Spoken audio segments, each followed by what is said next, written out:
Saudações dermatológicas, aqui o Dr. Tiago Gondim, médico dermatologista, e venho trazer a continuação do nosso curso de Oncologia Cutânea. Então estamos aqui na nossa aula de número 4, que na realidade é aula 2, porque as duas primeiras são de introdução e depois tivemos a aula 1. Então essa é a nossa quarta aula, mas equivale ao capítulo 2. Então vamos a ela então.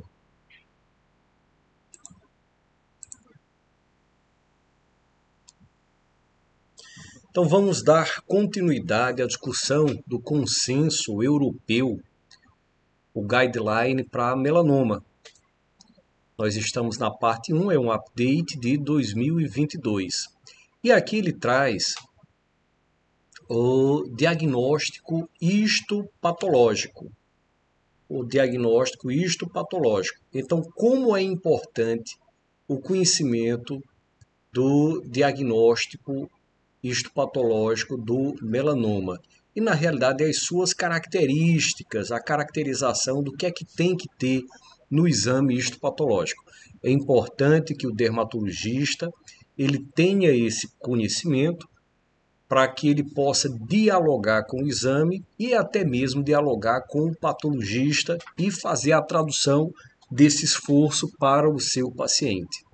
Então, o exame histopatológico, que muita gente chama de biópsia, mas lembrando, biópsia é o que nós fazemos.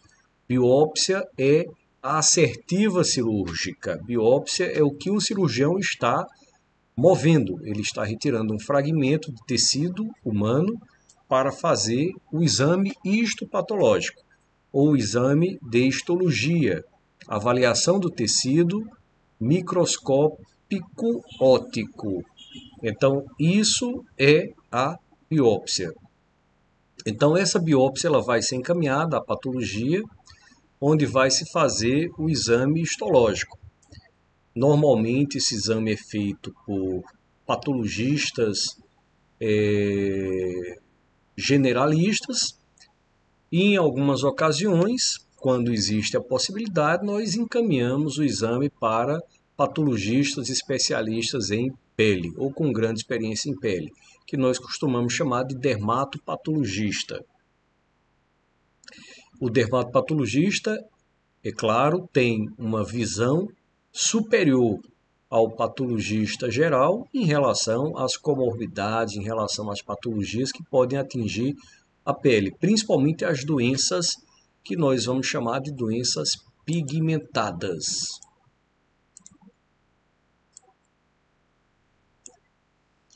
Então, o diagnóstico patológico, o diagnóstico clínico patológico, ele vai se basear, inclusive, no subtipo de melanoma. Qual o subtipo de melanoma? Um dos interesses desse exame é avaliar a espessura em milímetros, que é o que chamamos de Breslow. Breslow é uma medida de profundidade. O Breslow ele vai da camada granulosa até a última célula tumoral. Então, isso é medido em milímetros. Então, essa avaliação em milímetros, ela nos fornece algumas orientações.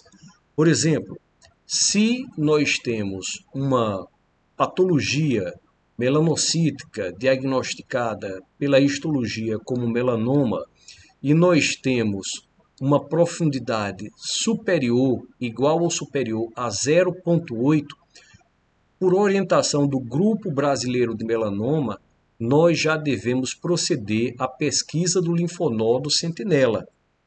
Então, vejam a importância da avaliação desse tumor pela espessura. E lembrando, a espessura vai da camada granulosa até a última célula tumoral. Esse é o Breslow. Se nós não temos camada granulosa, por exemplo, se temos uma úlcera, nós teremos a medida do Breslow, e pelo desenho é importante avaliar, igual a base da úlcera até a última célula tumoral. Observem que no primeiro exemplo, esse Breslow aqui é maior que esse Breslow. Então, isso quer dizer que quando nós temos úlcera, em geral, mesmo com o Breslow menor, ou mesmo com o Breslow avaliado, nós temos um prognóstico pior. Por quê? Porque muitas vezes esse Breslow aqui medido não é o Breslow correto, porque ele já parte de uma perda de substância. Ele parte de uma perda de substância, porque ele avalia a base da úlcera. Então você perdeu ali uma quantidade de tecido celular que daria espessura, daria mais profundidade, daria mais milimetragem a esse Breslow. Então, o patologista vai nos dizer se há presença ou ausência de ulceração, e isso deve ser encarado como um fator de piora do prognóstico, por conta exatamente do que apontei aqui. É claro que nós conseguimos ver se o tumor ele tem úlcera, mas nem sempre. Nem sempre. Às vezes nós pegamos uma lesão que tem uma reptilização e o patologista consegue ver no nível histológico que ali é uma ulceração. Também avaliar o número de mitoses, principalmente nos pontos quentes, chamados pontos quentes, os pontos de crescimento, é importante fator para avaliação do melanoma. A existência de microsatélites ou microsatelitose. O que é a microsatelitose? São grupos, né? São grupos de células. São grupos de células melanocíticas, na realidade são metástases, que em geral são maiores que 0,05 milímetros, então aquele grumozinho, aquele conglomerado celular, ele é considerado um conglomerado quando ele é maior que 0,05 milímetros no diâmetro, e ele tem uma clara separação da derme, né? Uma clara separação da derme ou do subcutâneo. Então, o que é que o texto aqui quer dizer? Que aquele grupo de células está separado do tumor, estando na derme ou no subcutâneo. Então, se considera uma invasão, é um componente invasivo tumoral. E a distância mínima seria de 0,3 milímetros. Então, para se considerar uma microsatelitose, o grupamento celular tem que ser maior que 0,05 milímetros, 0,05 milímetros, e tem que estar a no mínimo 0,3 milímetros de distância do tumor. E nesse exame é avaliado a margem lateral ou as margens laterais e a margem profunda, para se entender se o tumor ele restou no local, se existe ainda tumor naquele local. Então, continuando aqui com o processo do estudo histopatológico, o diagnóstico histopatológico, nós temos as características.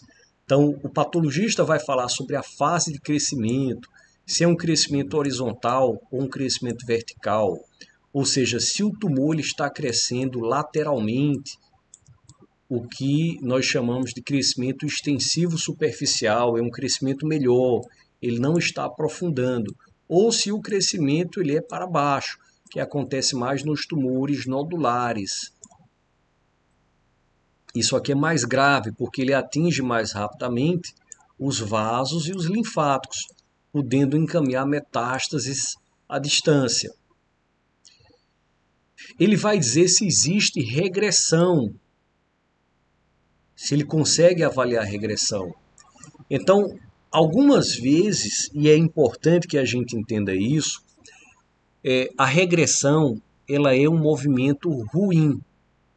Não ruim do ponto de vista da melhora do paciente, mas do ponto de vista de entendimento por parte do médico de como o tumor estava agindo e de quanto de risco aquele tumor já provocou. Imagine que nós temos ali um tumor de grande profundidade, digamos um tumor aqui, hipoteticamente atingindo 1 milímetro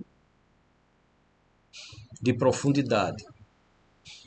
Então, com 1 milímetro já nos obrigaria a fazer pesquisa de linfonodo sentinela, porque essas células aqui na profundidade já têm grande condição de atingir vasos linfáticos e trazer um grande problema de metástase.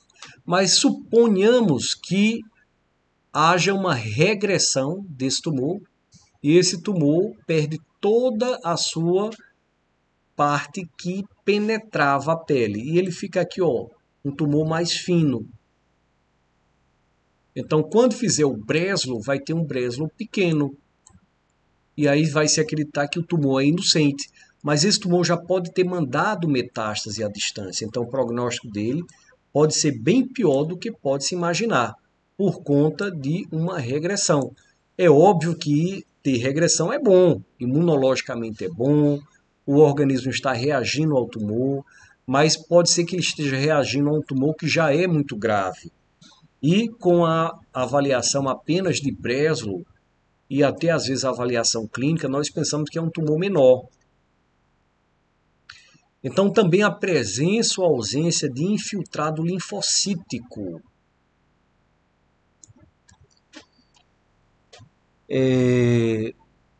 Esse infiltrado, ele fala no sentido de defesa. Então, quando estamos com um paciente que tem um tumor que mostra um infiltrado linfocítico, esse infiltrado linfocítico, ele pode ser referência a um melhoramento.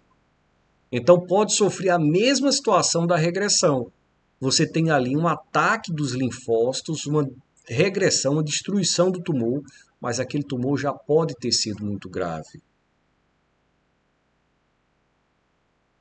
Então ele vai dizer se existe esse infiltrado, se esse infiltrado ele invadiu rapidamente, não invadiu ou não invadiu rapidamente. Vai dizer também se existe presença de êmbolos linfáticos de células tumorais, o que já se configura, de certa maneira, metástase. Vai dizer se existe envolvimento perineural ou vascular. Esses envolvimentos de vasos e principalmente de nervos, eles levam a metástases, eles levam à distribuição dessas células. E aqui mais um adendo apontado pelo consenso europeu, que é, quando o diagnóstico não é muito claro, a imunohistoquímica pode ser de ajuda, e aí se solicita o S100, se solicita o Melan-A, se solicita o HMB45, o SOX10 e um marcador de proliferação que é o MIB1.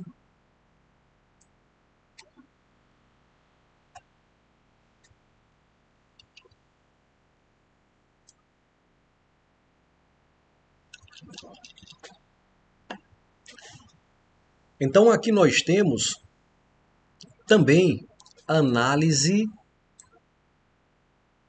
molecular.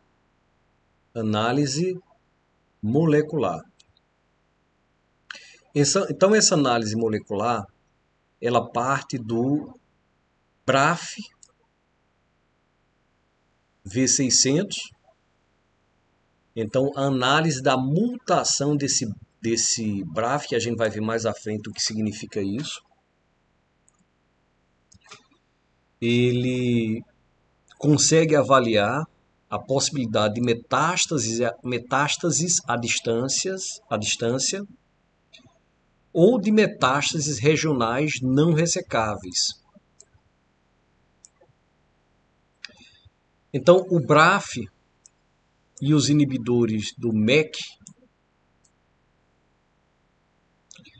podem ser usados como adjuvantes em estágio 3. Então, vamos procurar entender essas observações. Então, essa análise BRAF, análise de mutação BRAF V600, ela é crucial nesse paciente de estágio 3. Ela consegue informar muito claramente sobre o tratamento. E o objetivo dessa avaliação, além do tratamento, é prevenir a recorrência após a ressecção cirúrgica. Então, pacientes com BRAF V600, ele tem maior possibilidade de metástase à distância e metástases regionais não ressecáveis. Mas aí temos uma possibilidade de tratamento quando da positividade dessa mutação de BRAF V600. Então, para esse paciente com melanoma no estágio 3, que foi totalmente ressecado e que tem mutação desse BRAF V600, existem duas principais opções de tratamento adjuvantes. Uma, como apontado aqui inicialmente, inibidores de BRAF e MEK. Inibidores de BRAF e MEK. Então, por exemplo, a combinação de dabrafenib e trametinib é aprovada para o uso adjuvante nesse paciente, estágio 3, com positividade para mutação de BRAF. E você tem estudos que demonstram que há melhora da sobrevida e melhora da recorrência quando da associação desses dois inibidores.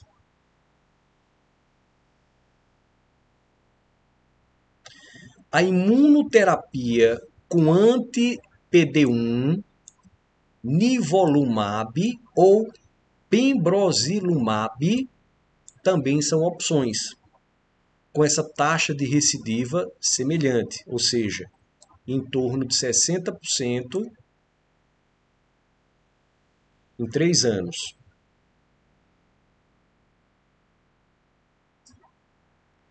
Com perfis de toxicidade diferentes. Então, estudos retrospectivos e ensaios clínicos sugerem que essa terapia direcionada com o dabrafenib e o trametinib, elas podem ter um controle inicial da doença melhor do que a imunoterapia, embora as duas sejam boas. Um estudo chinês mostra que a terapia combinada com dabrafenib e trametinib teve um tempo mediano de recidiva não atingido, enquanto a imunoterapia com anti-PD1 teve um tempo mediano de 15 meses.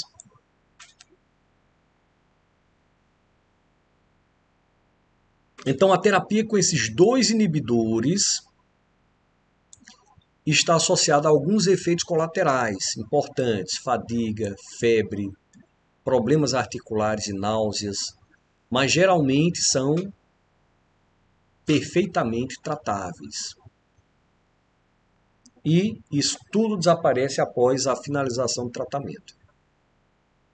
Então, fazendo uma comparação com a imunoterapia,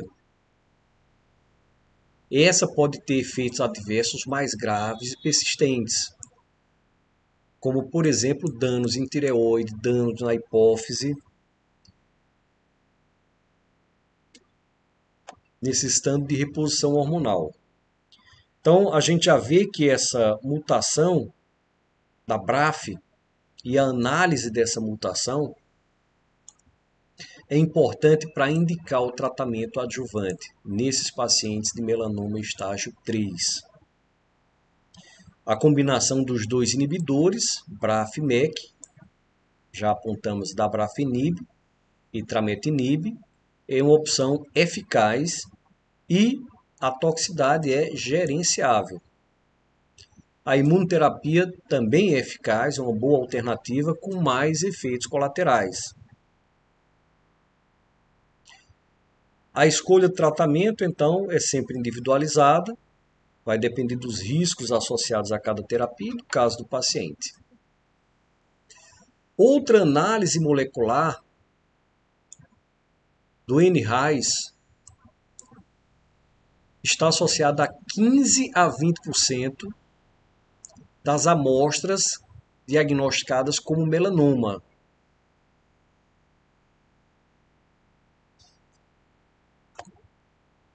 Então, essa mutação desse gene neuroblastoma RAS viral oncogene homólogo é um evento genético importante em alguns tipos de câncer, incluindo o melanoma.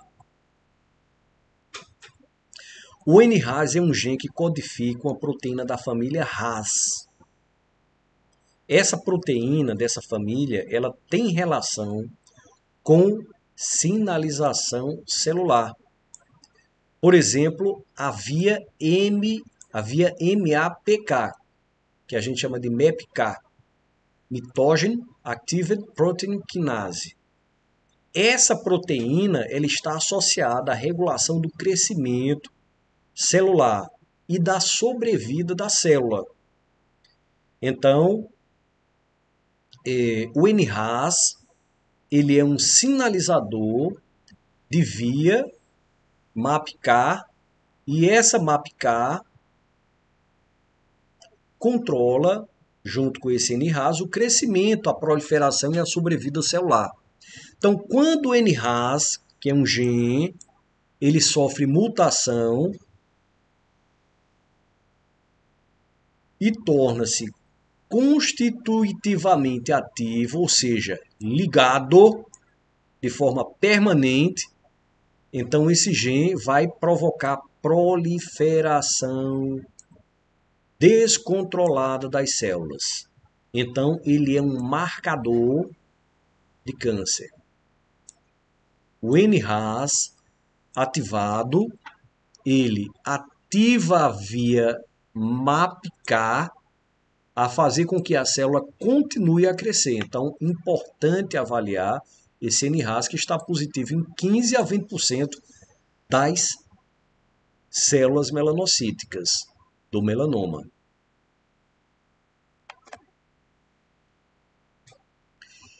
Essa NRAS, as mutações desse gene, são mutuamente exclusivas com a mutação BRAF. Então, o que é que isso diz? O que é que isso quer dizer? Que o melanoma com mutação no NRAS não apresentará simultaneamente uma mutação no BRAF e vice-versa. Por quê? Porque ambos os genes atuam na mesma via de sinalização, ou seja, MAPK, que na realidade é o seguinte: se existe NRAS e ele está atuando na MAPK, o BRAF não vai fazer diferença. A mesma coisa, se existe BRAF e está atuando na MAPK, o NRAS não vai fazer diferença porque já foi ativado. O BRAF, ele é uma quinase downstream, ou seja, ele reduz o NRAS na via MAPK. Então, o objetivo do BRAF é reduzir a força do NRAS, do gene que controla MAPK. Se o NRAS está mutado e permanentemente ativo, ele já vai fazer com que a via MAPK faça a célula crescer indefinidamente. Então, ter uma mutação do BRAF é redundante. Da mesma forma, se o BRAF está mutado, com a mutação comum a V600E, ele já ativa a via MAPK, independente do NRAS. Sobre prognóstico.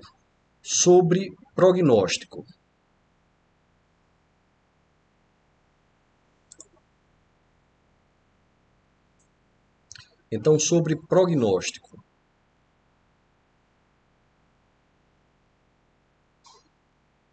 Melanomas com mutação no NRAS tendem a ser mais agressivos e estão associados a uma pior sobrevida, em comparação com melanomas sem mutações ou com mutação apenas no BRAF, especialmente em estágios avançados. Terapia. Então, diferentemente dos melanomas com mutação no BRAF, que podem ser tratados com inibidores específicos de BRAF e MEK, a gente viu, como o dabrafenib e também o vemurafenib, combinados com inibidores do MEK, tramatinib, né? Não há terapias direcionadas específicas aprovadas para a mutação do NRAS. Os inibidores de MEK têm mostrado alguma eficácia, já que no NRAS mutado ativa a via MAPK via MEK. Então, o MEK ativa essa via MAPK aqui quando tem NRAS. Então, usar um inibidor de MEK, como o tramatinib, pode ajudar. Então, existe alguma eficácia. A resistência. Então, tumores com mutação no NRAS podem ser também mais difíceis de tratar.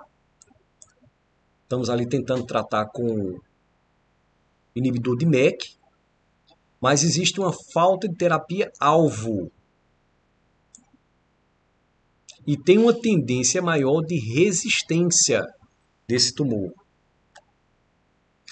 Então, exclusividade mútua entre NRAS e BRAF reflete a biologia do melanoma. Cerca de 50% dos melanomas têm mutação no BRAF, a V600, enquanto 15 a 20% têm mutação no NRAS. Outros genes como KIT ou alterações epigenéticas podem estar envolvidas nos casos restantes. Essa distribuição destaca a heterogeneidade genética do melanoma e a importância de teste genético para guiar o tratamento. Então, é uma coisa que vem crescendo muito, essa avaliação que a oncologia tem feito, de quem está no controle do melanoma. Então, daí a importância de fazer essas análises. Outra análise é exatamente do mutante c-KIT, a mutação do c-KIT, que está em 1 a 3% dos casos. Esse crescimento aqui desse melanoma está mais relacionado aos melanomas de mucosa, melanomas acrais e melanomas onde a pele é muito danificada pelo sol. Então, o melanoma com mutação no gene c-KIT ou KIT é um subtipo mais raro, né? Veja, 1 a 3%, representando 1 a 3% de todos os casos. Ele ocorre com maior frequência, mucosa, regiões acrais e pele danificada pelo sol. Esse subtipo difere do melanoma mais comum, que geralmente está associado à mutação do gene BRAF. 50% dos melanomas têm essa mutação. E ocorre em pele sem dano solar crônico. Então, o c-KIT está muito relacionado àquele paciente de pele clara com queimadura solar na infância e na adolescência. Então ele codifica uma proteína chamada receptor tirosina quinase, KIT, receptor tirosina quinase. E esse gene ele está relacionado ao desenvolvimento, crescimento e sobrevida de melanócitos. Quando ele muda, quando existe mutação, há então proliferação descontrolada das células do melanoma. Então nós temos aqui a mutação do c-KIT em 15 a 23% dos melanomas em mucosa, 10 a 15% dos melanomas acrais e 6 a 28% dos melanomas em pele danificada. A identificação desse c-KIT, da mutação desse c-KIT, também é importante, porque avaliando esse subtipo de melanoma, pode-se indicar a terapia com inibidores da tirosina quinase. Exemplo, imatinib, nilotinib e dasatinib. Então, pacientes com melanoma avançado, metastático, com mutações do KIT, do c-KIT, podem responder aos inibidores de tirosina quinase, imatinib, com taxas de resposta variando de 16 a 29% em ensaios selecionados. A ampliação do gene c-KIT sem mutação parece menos responsiva a esse tratamento em comparação com mutações ativadoras.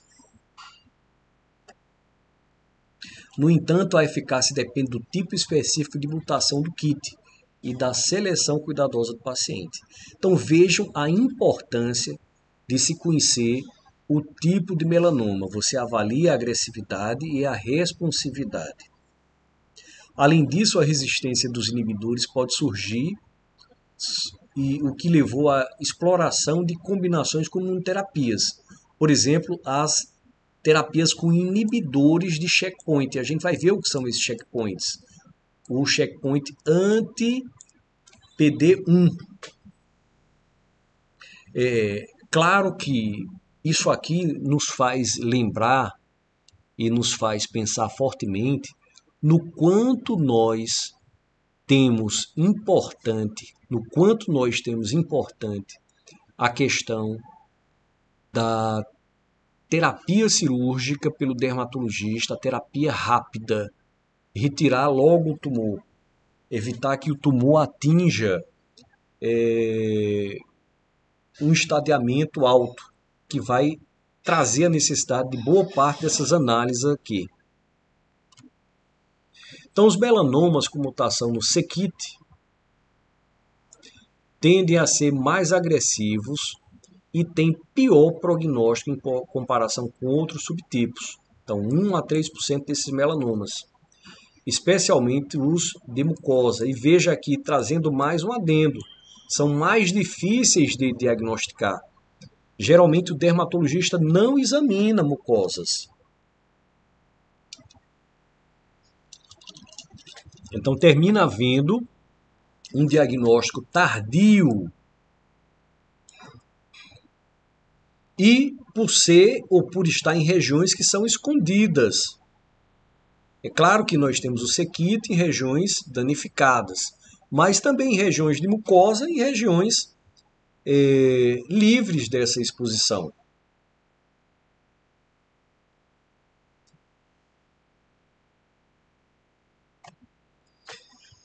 Eles não estão fortemente associados a fatores de risco tradicionais, como exposição intermitente ao sol ou histórico familiar. Mas sim,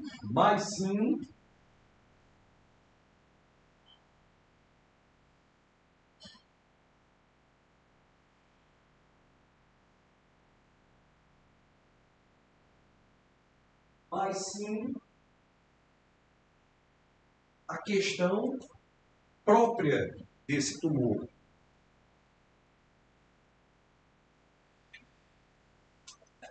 Então, os danos cumulativos.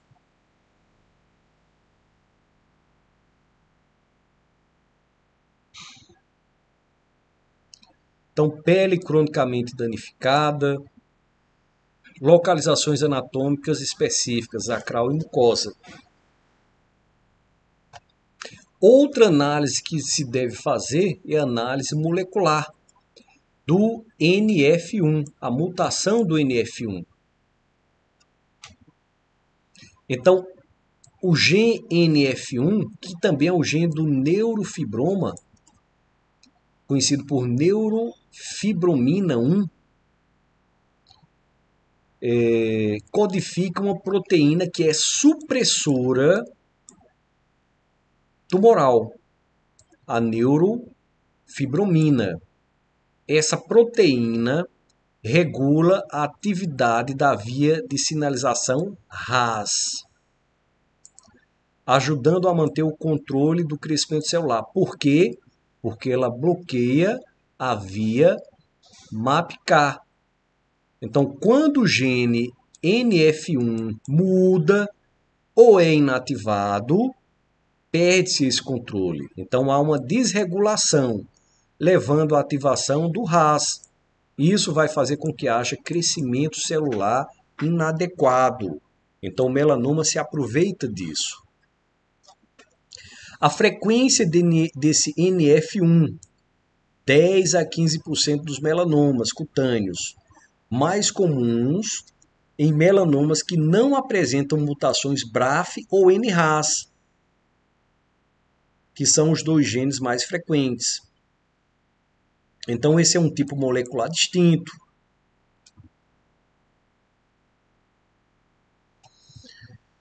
O NF1, quando mudado, quando mutante,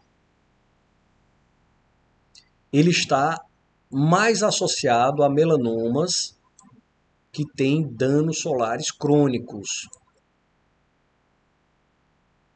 E pode sobrepor parcialmente com melanomas de pele não acral ou mucosa. Esses aqui são mais relacionados ao sequite. Então, o comportamento clínico, ele pode variar em agressividade, mas esse aqui, no caso do NF1, normalmente tem um prognóstico intermediário. E eles podem ser mais resistentes a terapias padrão baseadas em BRAF e MEC. Então, mais uma vez aqui, lembrando que esse NF1, ele é um supressor, é um gene que suprime tumores, suprime crescimento, e sua inativação, muitas vezes por deleções, aliás, sua inativação por mutação, muitas vezes por deleções ou perdas de heterozigosidade, desregula a via MAPK, semelhante ao que ocorre no BRAF ou no NRAS.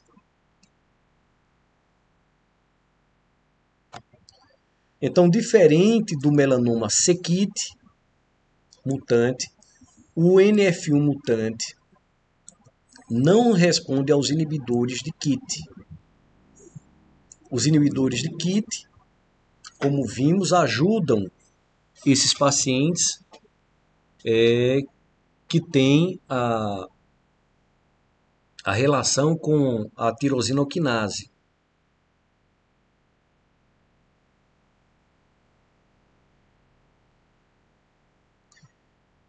Se tem pesquisado a modulação de RAS e MAPK para esses pacientes. Então, por não haver um inibidor específico para a mutação do NF1, existem algumas estratégias. Então, inibidores de MEK, como a tramatinib, ou combinação BRAF-MEK, mesmo na ausência de mutação BRAF, devido à ativação downstream da via MEPK. Imunoterapias, como os inibidores de checkpoint, então vamos falar sobre esses checkpoints, anti-PD1 e anti-CTLA4 são eficazes independente do status molecular. E ensaios clínicos com inibidores de NRAS ou terapias direcionadas via MAPK estão sendo desenvolvidas. Então, como falei lá atrás, essas mutações também estão associadas à neurofibromatose, embora o melanoma não esteja diretamente ligada a Van Recklinghausen, a neurofibromatose.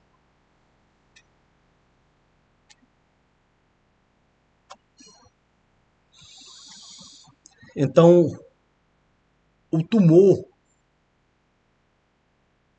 mutacional burden, TMB, ele também está associado à questão das mutações, da quantidade de mutações que podem ser identificadas. Esses respondem a inibidores de checkpoints. Então, vamos estudar esses checkpoints. Então, o tumor mutacional burden, ele avalia a carga mutacional tumoral. Então, ele avalia quantas mutações somáticas não hereditárias, mutações adquiridas por megabase de genoma tumoral. Então, essas mutações estão relacionadas ao que a gente conhece, substituição, inserção, deleção no DNA do tumor. E aí são feitas técnicas de sequenciamento para avaliação.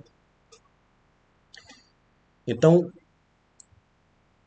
a unidade, né, a gente já viu, é a megabase.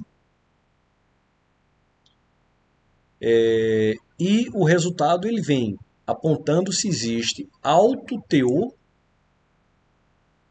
de TMB, o que teria uma relação com alta instabilidade genômica, ou um baixo TMB, que teria o contrário, uma menor instabilidade genômica. A relevância clínica desse biomarcador, ele prevê a resposta a imunoterapias, especialmente esses inibidores imunológicos de checkpoints, anti-PD1 e anti-CTL4, LA4. O ipilimumab, que foi um dos primeiros imunobiológicos aqui que vem combatendo o melanoma. O anti-PD1, pembrolizumab e nivolumab. Então, o TMB, ele, como falado, ele vai ser avaliado em alto teor ou em baixo. Então, quando se tem um resultado de alto TMB, vai se ter mais neoantígenos. Quanto mais neoantígenos, maior o reconhecimento pelo sistema imunológico. Então, esses neoantígenos, em um alto TMB, eles aumentam a resposta, porque existe uma maior imunogenicidade tumoral. Então, isso facilita a resposta a tratamentos. Então, quando se trata com esses inibidores de checkpoint, e aí o que são esses inibidores de checkpoint? São tratamentos que retiram os freios imunológicos. Então, existem freios imunológicos. Para que servem os freios imunológicos? Para que o sistema imunológico não saia atacando tudo. Então, um freio imunológico, ele protege contra ataques itself.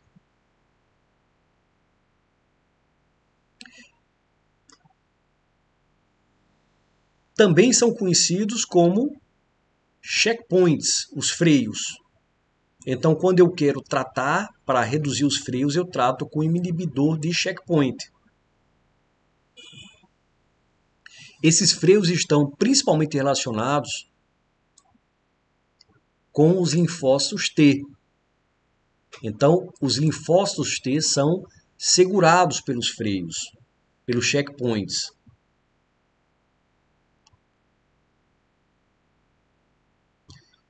Alguns tumores, eles podem explorar esses freios, ou seja, eles podem aumentar esses freios, ou eles podem não mexer nesses freios e escapam da detecção imunológica. No caso do PD1 ou PDL1, a proteína é expressa no linfócito T, que ao se ligar ao PDL1, que está nas células tumorais, inibe a ativação dos linfócitos T. Então, a resposta tumoral cai. Drogas como pembrolizumab e o nivolumab bloqueiam esses freios. E aí, o freio está liberado e os linfócitos T atacam os tumores. No caso do CTLA4, a proteína no linfócito T compete com o coestimulador CD28. Eles se ligam a algumas moléculas, como no caso aqui citado a B7, que está na célula apresentadora de antígeno, e inibe assim a ativação do linfócito T. Então, os inibidores de CTLA4, como o ipilimumab, bloqueiam esse CTLA4, e aí os linfócitos T são ativados contra o tumor. O ipilimumab foi uma das primeiras drogas a serem pesquisadas e a serem efetivas contra melanomas. E aí, no caso, porque eles liberam os freios relacionados à ativação linfocítica.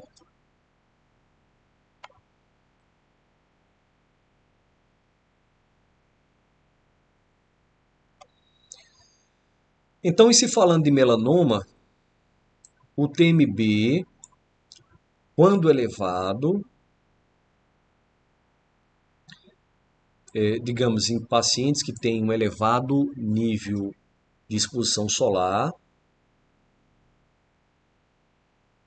esses pacientes com mutações induzidas por radiação ultravioleta, eles podem apresentar mais unidades neoantigênicas.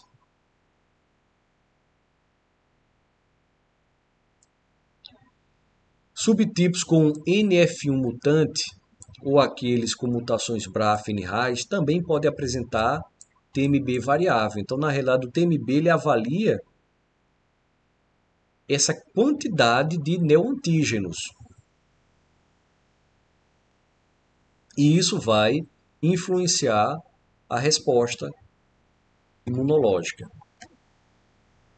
Então, fatores que influenciam essa carga TMB. Exposição ao sol, à radiação ultravioleta. Então, os melanomas em regiões de exposição ao sol, como o rosto, tendem a ter um TMB mais alto, por causa dessa assinatura mutacional ultravioleta. Então, mutações em citosina, timina, guanina e adenosina.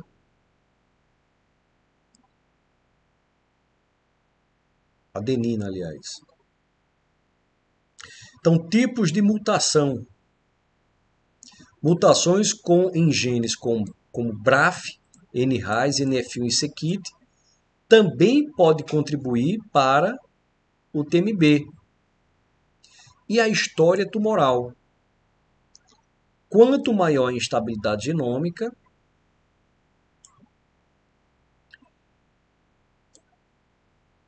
pode-se ter também um TMB mais elevado.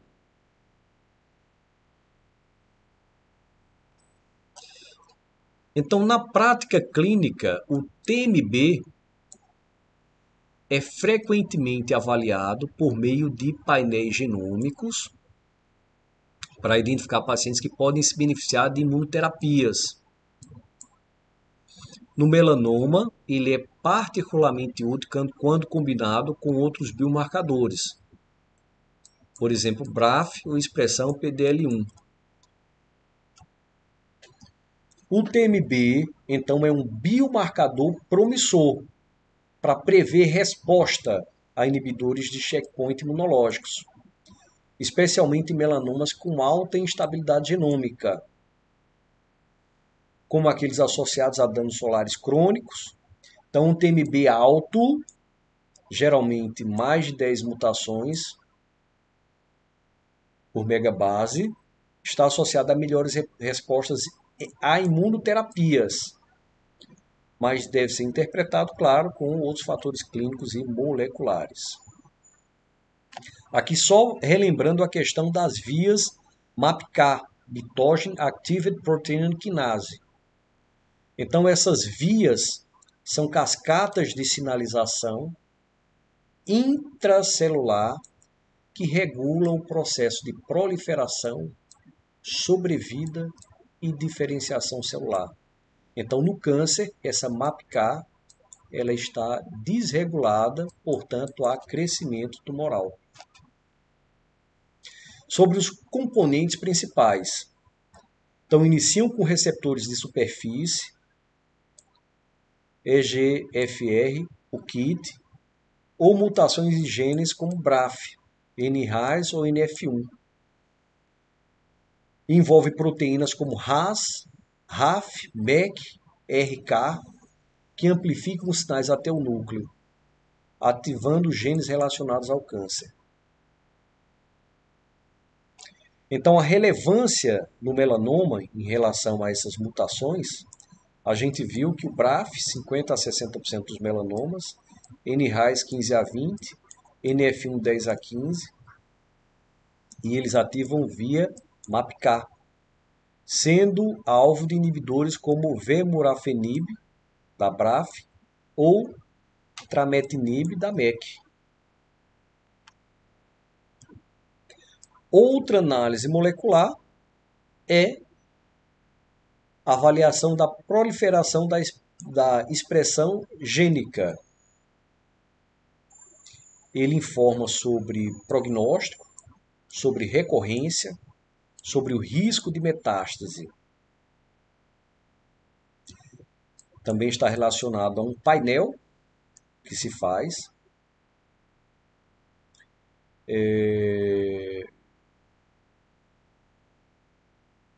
Pode ter relação a sua avaliação com melhora do estadiamento,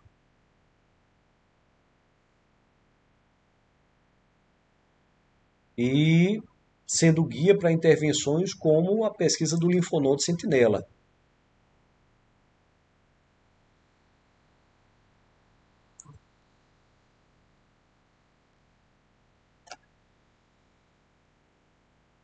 Então ele faz uma análise molecular que avalia os padrões de expressão de um painel. Geralmente as técnicas com microarray e sequência de RNA. Outra análise é a chamada biópsia líquida, onde se avalia, por uma pesquisa em sangue periférico, se avalia o carreamento de DNA tumoral, de RNA,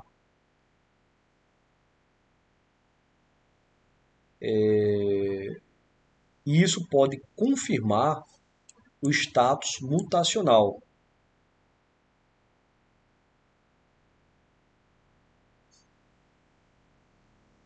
pode estar relacionado à sua avaliação com o acompanhamento do tratamento e a avaliação de resistência. Então ele faz a confirmação desse estado mutacional basal, vai identificando mutações específicas, BRAF, NRAS, NF1, c-KIT, avalia a adequação para terapias-alvo. Então ele vê se o paciente vai ter benefício com tratamentos como inibidores de BRAF, MEK, KIT ou imunoterapias, os inibidores de checkpoint. Faz o monitoramento da resposta ao tratamento, então ele acompanha a eficácia e detecta mudança molecular ao longo do tempo, faz uma detecção de resistência, então ele avalia se há possibilidade dessa resistência à terapia-alvo e permitindo ajustes no tratamento. E o estadiamento, de acordo com a JCC. O AJCC, nós já estamos no 9º AJCC. Então, qual é a proposta hoje para o AJCC? Ele ser um documento digital online. Não ter essa inauguração do AJCC, até porque são vários tumores, são vários cânceres, e esse AJCC ele vai sendo destrinchado, vai sendo discutido, e algumas novas avaliações vão surgindo no novo AJCC, que no caso dos cânceres é o 9º, mas o melanoma ainda está no 8º. Então a proposta é que o AJCC ele seja um documento online, que não tenha mais a versão. Né? Então seja um documento que pare aí, talvez na versão 9 e fique só sendo renovado em relação ao progresso de tratamentos. Então, para se ter esse estadiamento, precisa-se de um exame clínico e histológico, exame de corpo inteiro, avaliar as mucosas, em busca também de tumores satélites, de metástase em trânsito, ou seja, o melanoma secundário.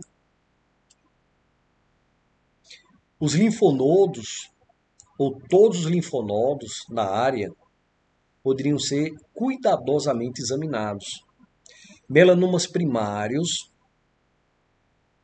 sem a positividade do linfonodo, radiologicamente falando ou clinicamente falando, a pesquisa, a biópsia do linfonodo sentinela, como um importante prognóstico, fator prognóstico em tumores primários, com Breslow maior que 1 milímetro.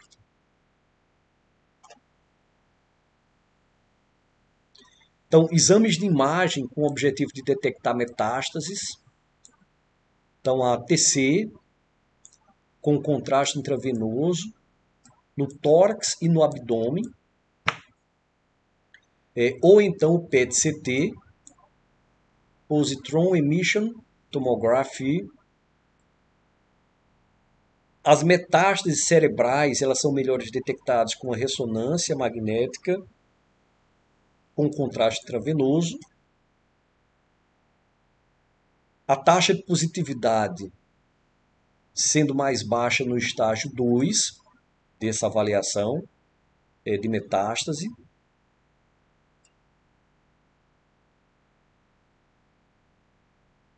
E ele diz que existe uma significância no estágio 3, pacientes nesse estágio, em micrometástases em estadiamento N1A e N2A.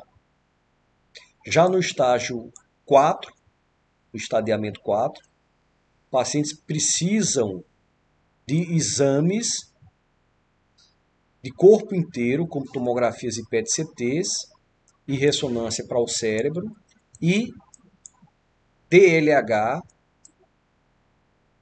para avaliação.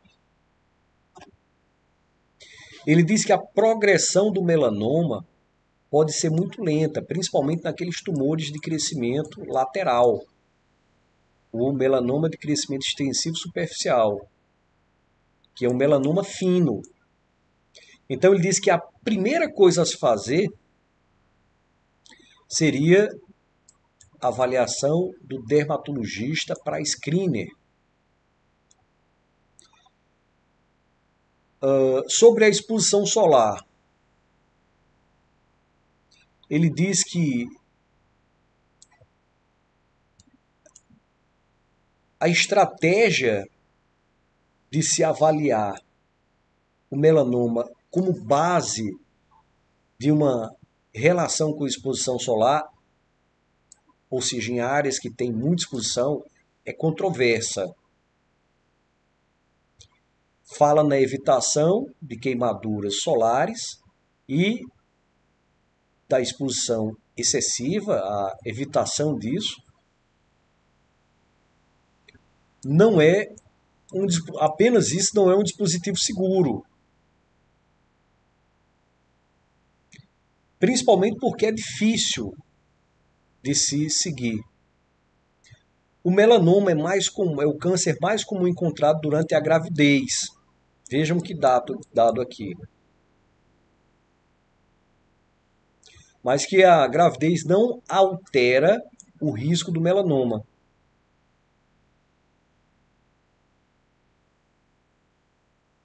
E que a gravidez também não afetariam a sobrevida. Mas ele diz que a gravidez, se existe um melanoma de alto risco, ele pode voltar até 2 anos depois. Seria o período mais crítico. Ele diz que o uso de contraceptivo ou a própria TRH, terapia de reposição hormonal, não mostra evidência de aumento do risco para melanoma. Diz que a pesquisa de linfonodo sentinela não está contraindicada em grávidas, mas que o corante azul poderia ser evitado. Se houver necessidade de fazer-se linfadenectomia, isso poderia ser no 3º trimestre ou pós-parto. Que a imunoterapia e a terapia-alvo não são consideradas seguras para o feto e, portanto, a sua utilização seria reservada para situações mais raras.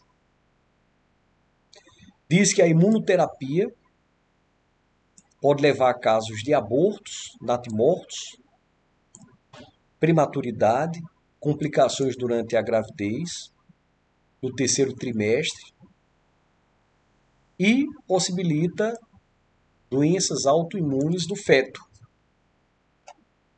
E aqui ele fala sobre um follow-up.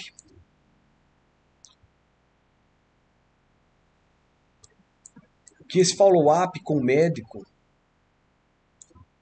identificaria recorrências tumorais, estágios menores, dá-se um suporte psicológico, uma prevenção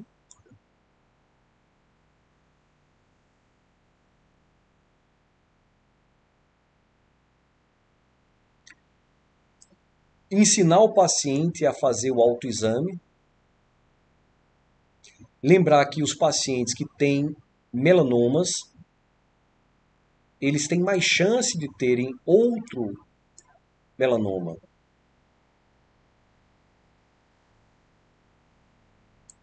E esse acompanhamento, esse follow-up, traz a possibilidade do tratamento dos efeitos colaterais.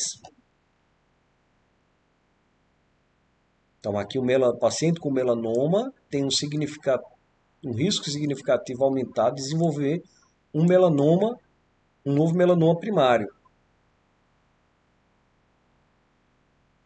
Então, múltiplos melanomas primários acontecem mais em pessoas mais maduras e homens. Melanomas subsequentes primários são diagnosticados numa média de 3 anos após o primeiro diagnóstico e frequentemente é um melanoma fino, in situ. O risco subsequente da diminuição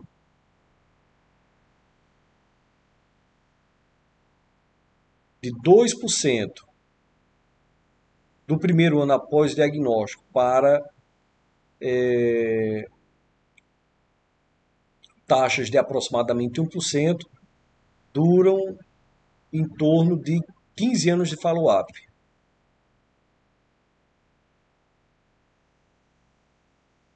Então, no primeiro ano, o risco de um subsequente melanoma é de 2%. E nos 15 anos follow-up é de 1%. Então, nesse follow-up se avalia sintomas, se examina cicatrizes, se faz uma avaliação dermatoscópica, incluindo, inclusive, avaliação genital e mucosa e couro cabeludo. Acompanhamento por LD, por HDL, por S100 pode ser importante. 90% das metástases ocorrem durante os primeiros 5 anos. Então, esse paciente deve ser acompanhado pelo menos por 5 anos. A utilização de ultrassom em linfonodos pode trazer uma melhora na detecção subclínica da doença nodal. Recomendações para estruturar esse follow-up. Então, uma frequência de 2 a 4 vezes por ano, por 5 a 10 anos. Pacientes com estágio 1 ou 2 de melanoma, usualmente, a cada 3 a 6 meses, nos primeiros 2 a 5 anos. Nos próximos 10 anos, uma avaliação a cada 6 meses. Se tem-se um melanoma fino, até 0,8 milímetros, avaliação a intervalos a cada 6 meses, um follow-up de uma vez ao ano para o estágio 1A do melanoma.